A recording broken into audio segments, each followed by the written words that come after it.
باری پور جیل کې ومه په سن 73 کې.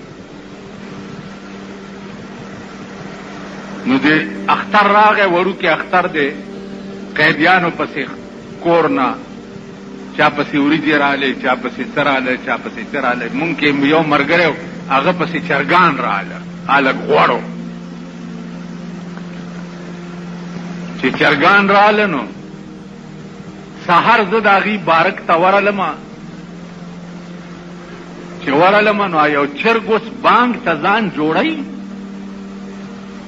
بانګ ته، خو چې داسې آواز غوندې آواز تې وځي او وروستو نه یې باد وځي.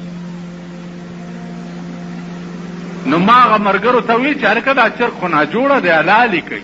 هغې اوس خاندي.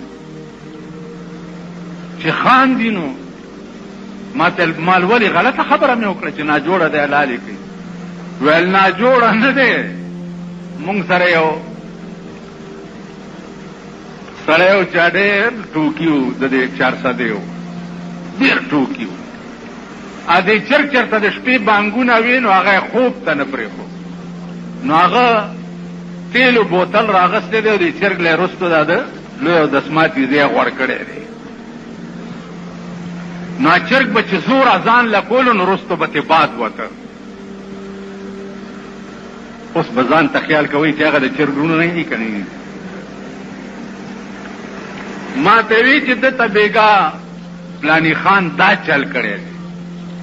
مالخا په خندا مې ځان مړ کو، بس ترې راووت. سړی ما پسې بارک ته راغی.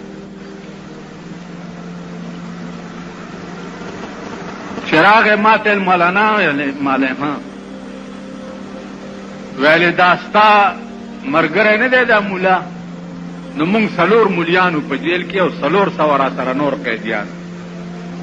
نو مونږه تقسیم کړیو چې یو به اذان کوي، یو به اقامت کوي، یو به امامت کوي. د جمعې مونځ یې ما ته حواله کړیو چې جمعې مونځ به ته ورکړې. ویل مونږ مازدیګر کې د چمن ته راوځو، هسې سیل کوو، پام غلطه و چې ګورو دا مولا به په بانګونو شروع شي.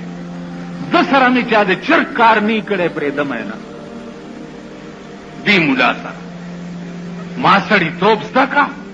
ویل والله کې پرېږده، یا ورته وایه چې مونږ ناست یو نو بانګ مه وایه. اوس بانګ به څنګه نه وایي هلکه؟ د مانځه ټایم چې راشي نو بانګ به نه وایي. ماښام ټایم دی او مازدیګر کې مونږ ټول ناست یو. په دې کې چې دا امام صاحب داسې ودرېدو چې غوږونو ته یې ګوتې کړې، دې سړي څادر لاندې پټ د تیلو بوتل راوړی او ده ته یې مخامخ ودرو. چې ویې درول هغه چې داسې بوتل ته وکته، ځان یې په ځای پرېښو، منډه یې کړه. چې منډه یې کړه، څه چلو شو شاه صاحب؟ ویل تیلو بوتل نه ګورئ، دی ښه مو دا د چرګ کار ما سره هم کوي.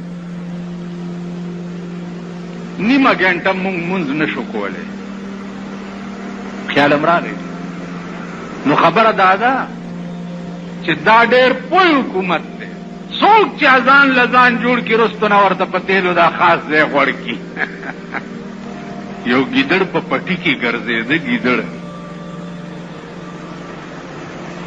نو یو کاغذ یې ولیدو چې اخبار پاڼه وه، د بېنظیرې فوټو پې. ګیدړ راوچت کو چې او پرمټ راته ملاو شو.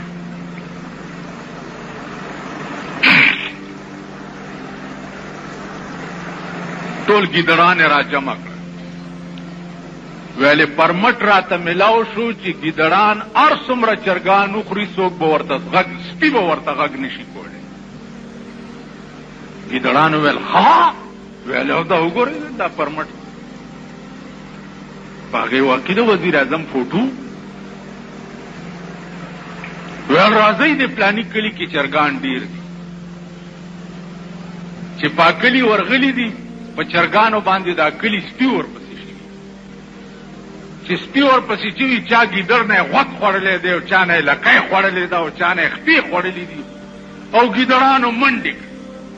چې منډې کړې راله دې مشر ګیدړ ته چې ستا کور روان شه، تا خو ویل چې ما ته پرمټ میلاو دی که نه؟ سپي به غږ نه کوي. ویل خدای دې بنیاد وباسي، د دې کلي سپي بې وقوف دي، پرمټ نه پېژني. پاریپور جیل کې هم په 73 کې